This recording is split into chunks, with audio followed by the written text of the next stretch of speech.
Litovkina. Anna? Litovkina. Litovkina, okay. Bene. Okay, and this talk will be some aspects of punning in Anglo-American anti-proverbs about money. Okay, when you are ready. Yes, just action. Yes, just a second. Slides are a go, sound is a go. Okay, wonderful. First of all, I would like to greet everyone who is here. Good evening or almost good night to those of you who are in Europe, and good afternoon to those of you who are in Mexico, US, Canada. My paper today is about on the aspects of punning in Anglo-American anti-proverbs about money.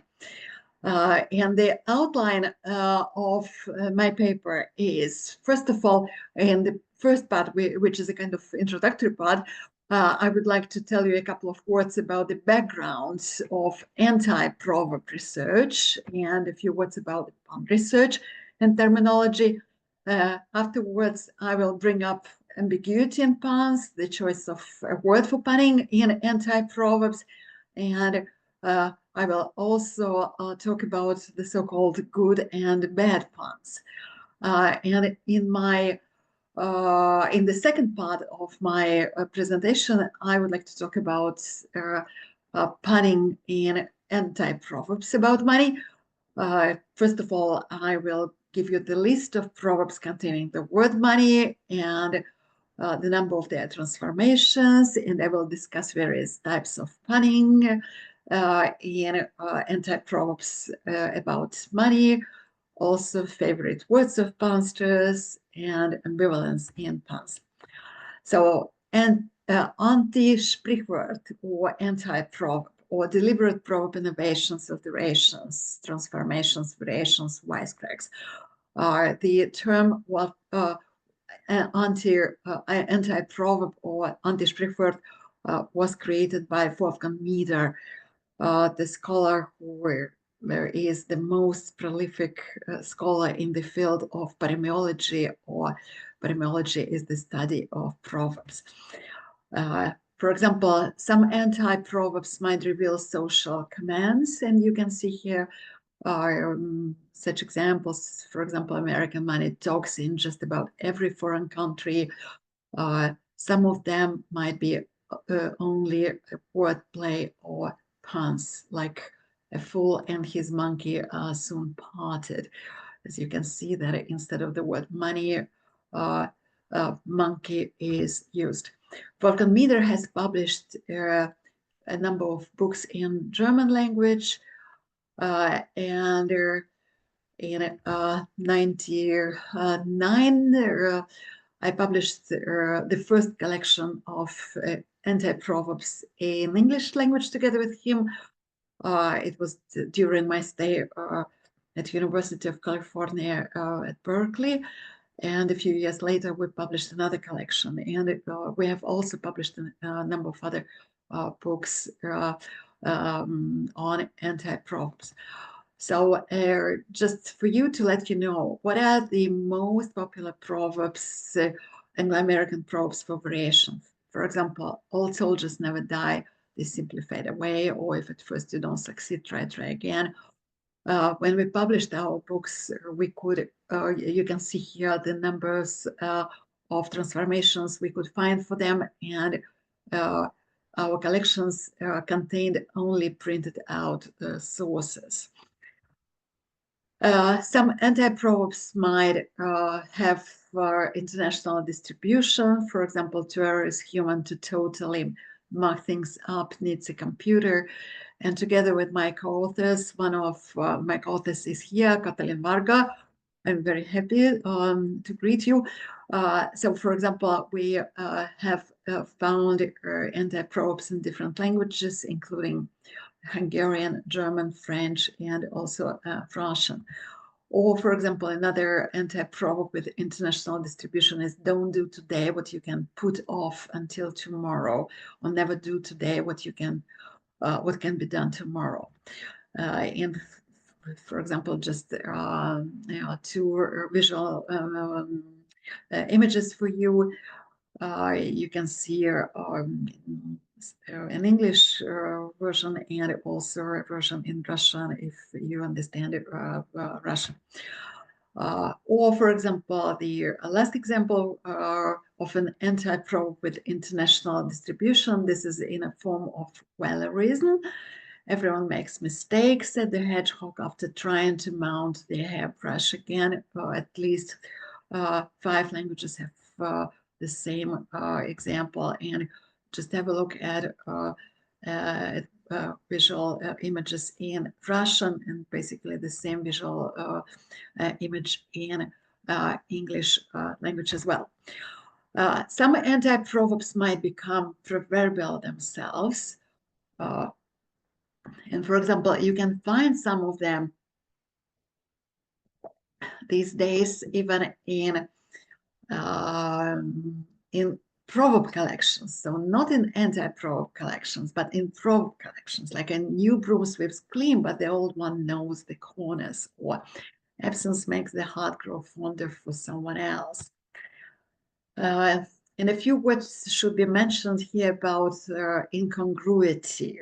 Typically, an anti-proverb will elicit humor only if the traditional proverb upon which it is based is also known, thus allowing the reader or listener to perceive the incongruity between the two expressions.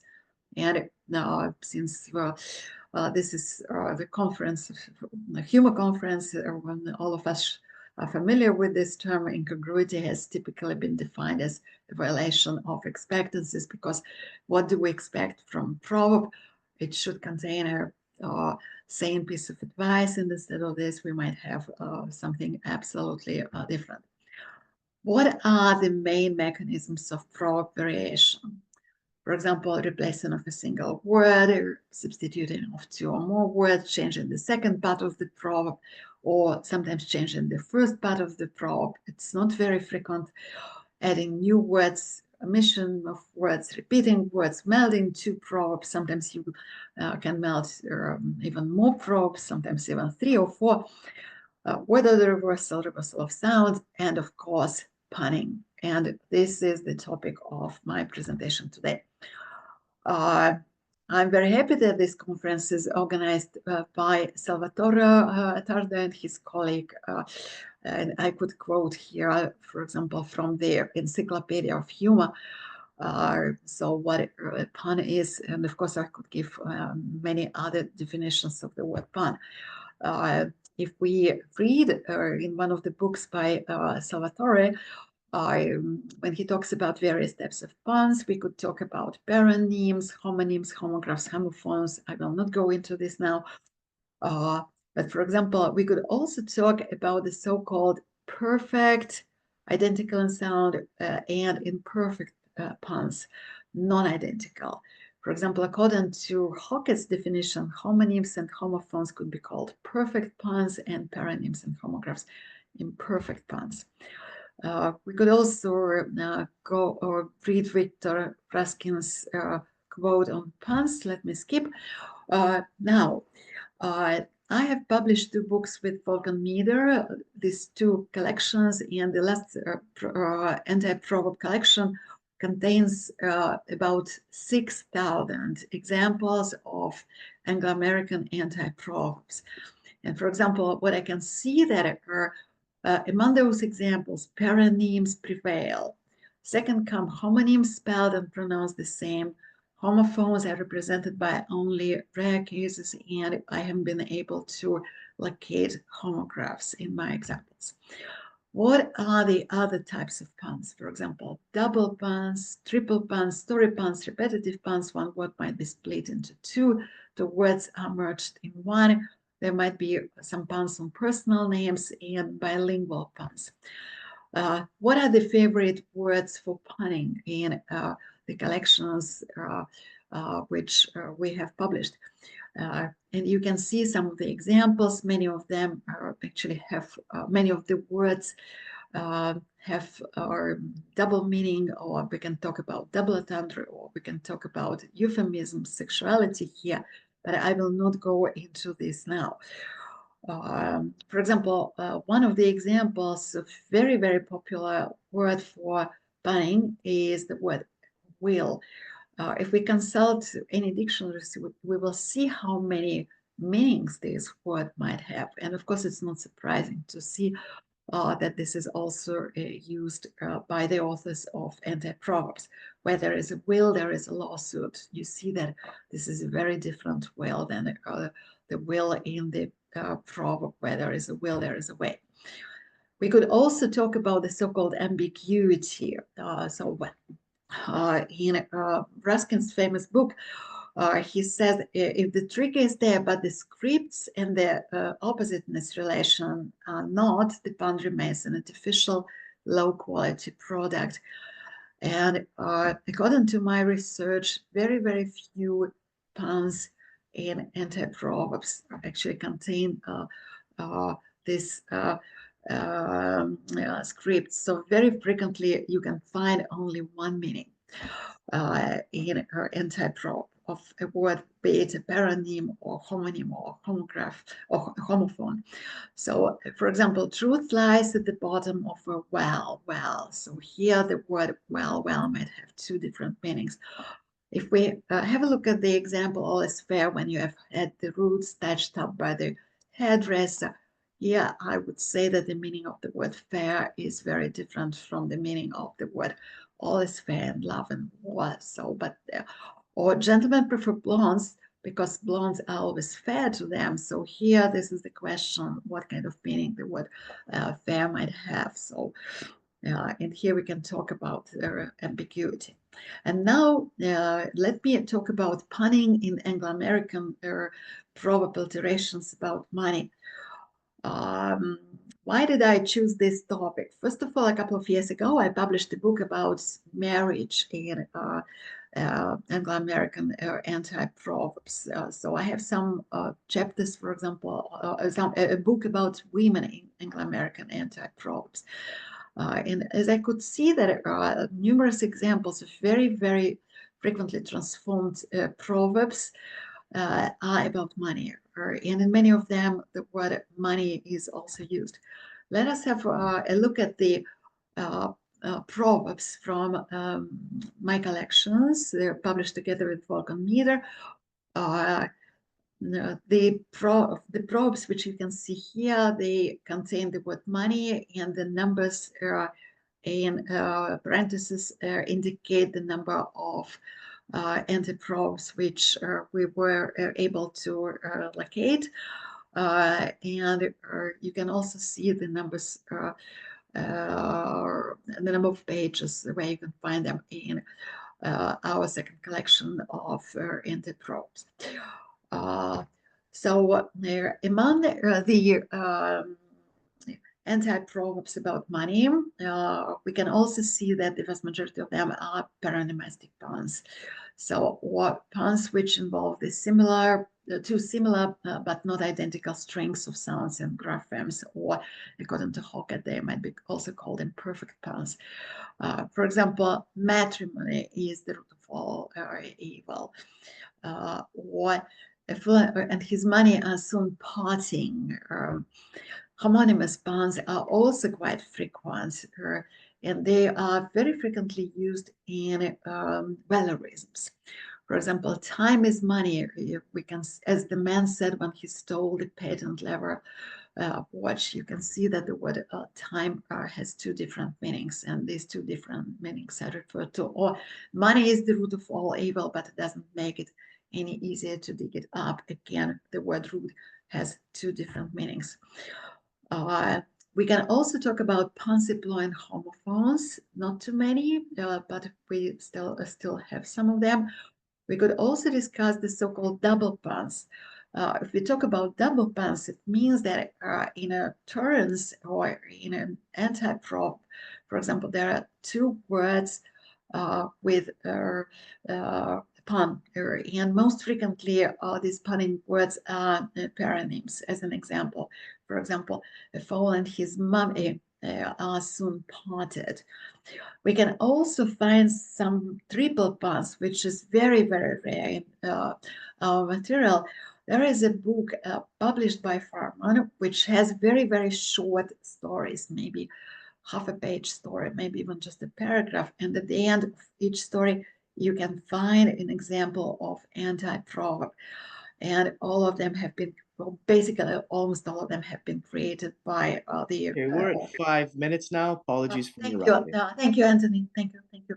We could also talk about the so-called repetitive puns.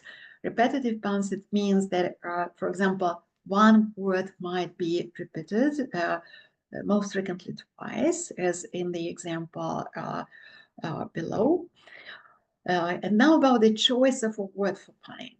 So first of all, among the anti-proverbs about money, we can see that large amount of proverb transformations use the word in question. For example, for the same proverb, mommy and money, for example, as you can see. A fool and his money are soon parted. You can find numerous versions of this proverb transformed.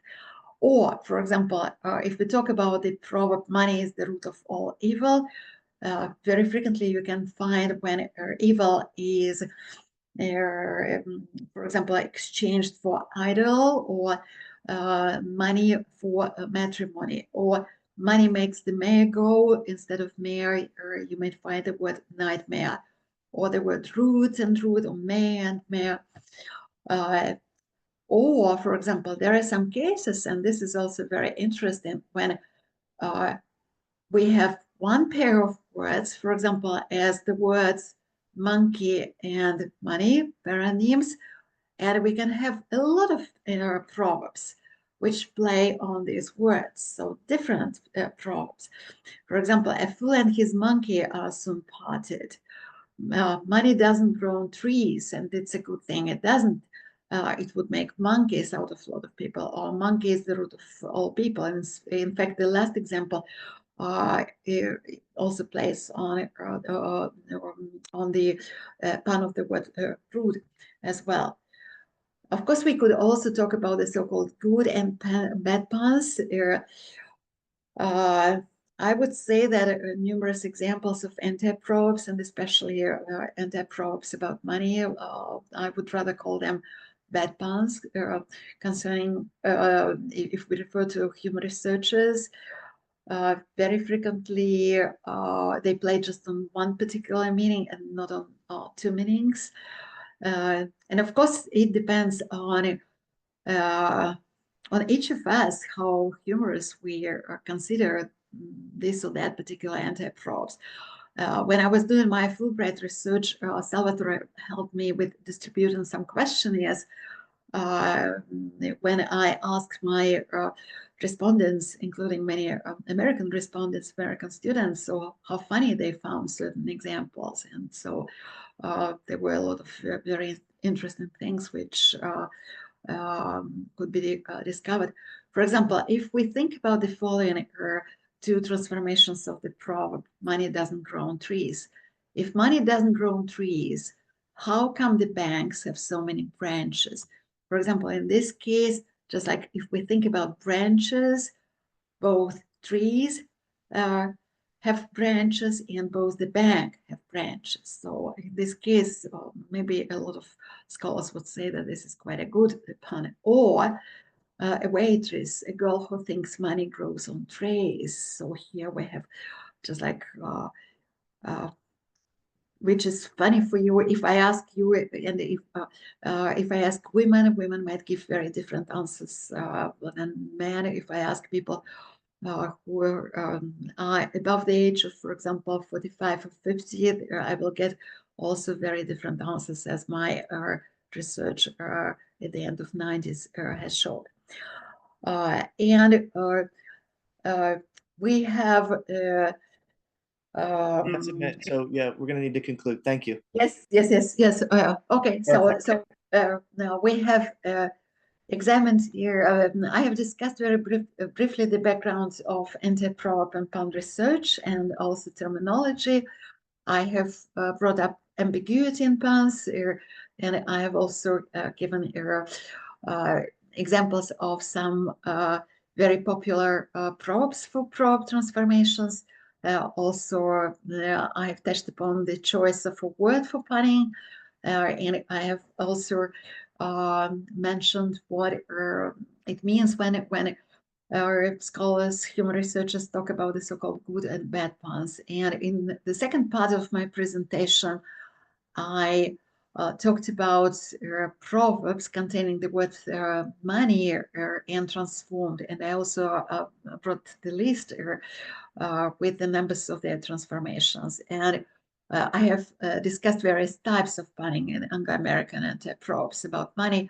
And for example, I have pointed out that paronyms are most frequently used after words come homonyms and homophones.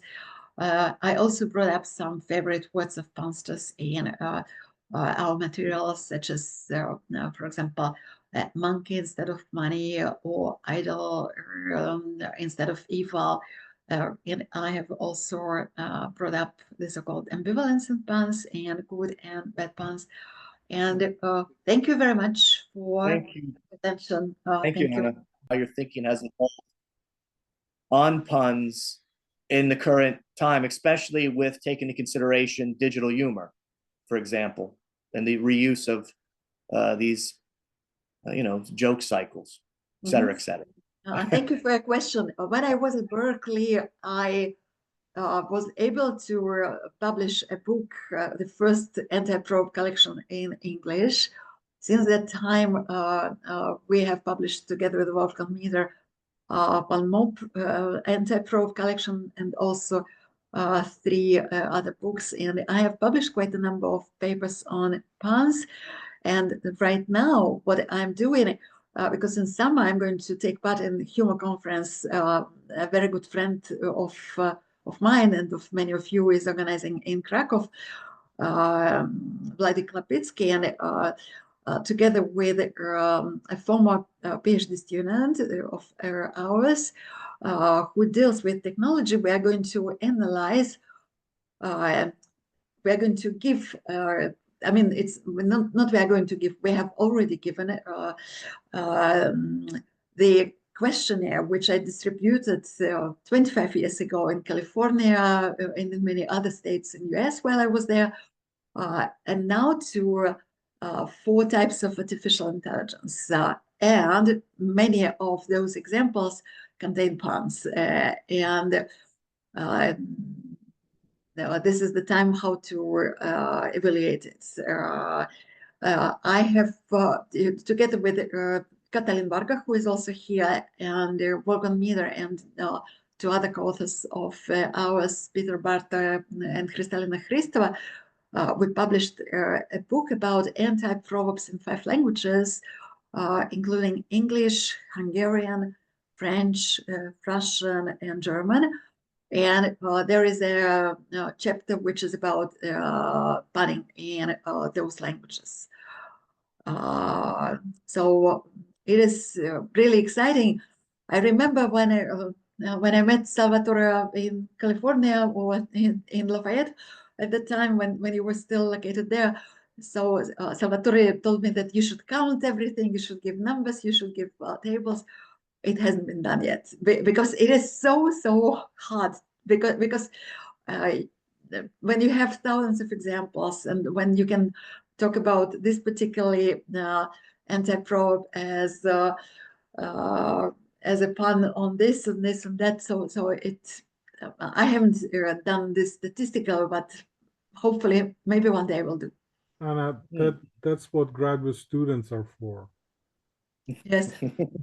Okay, give me a graduate student and maybe we will do I'm wondering, does anybody have a question or comment? I'm wondering if how things are going with the current, not to be political, the administration, because it seems to be all about money, and I'm wondering if you have anything to say, or if you've seen anything that might have piqued your interest in the discourse that's always taking place, because it's all pervasive, especially in the US media system. I haven't done such analysis, to tell you the truth, because I have, I mean, these are the books which I have published and so on, and there are many other ones. So far, I simply now I do not have time to do it. But thank you for your question. Thank you for your question, and especially since I was born in Russia and what is going on right now. Without a doubt, yeah. Yes, this is. I was born in Russia. My father was born in Ukraine. My mother man. in Russia. So, and what is happening nowadays? Yes. So just money, and we could. I think it would be very interesting to analyze examples from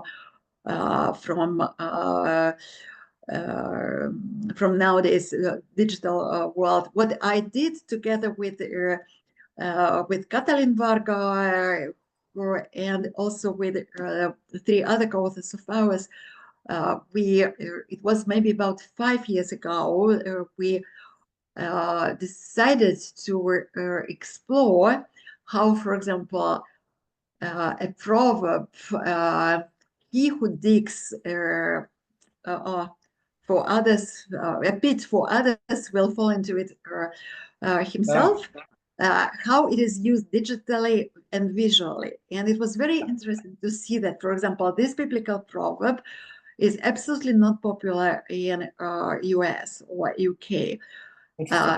However, it is very popular in Russian, it is very popular in Hungarian and in German. So, and for example, and in Croatian language as well. And we found a lot of images, and you can read about this analysis in European Journal of Human Research. Yeah, very interesting. Okay, Ibukun says, Anna, good to see you and listen to you again. Thanks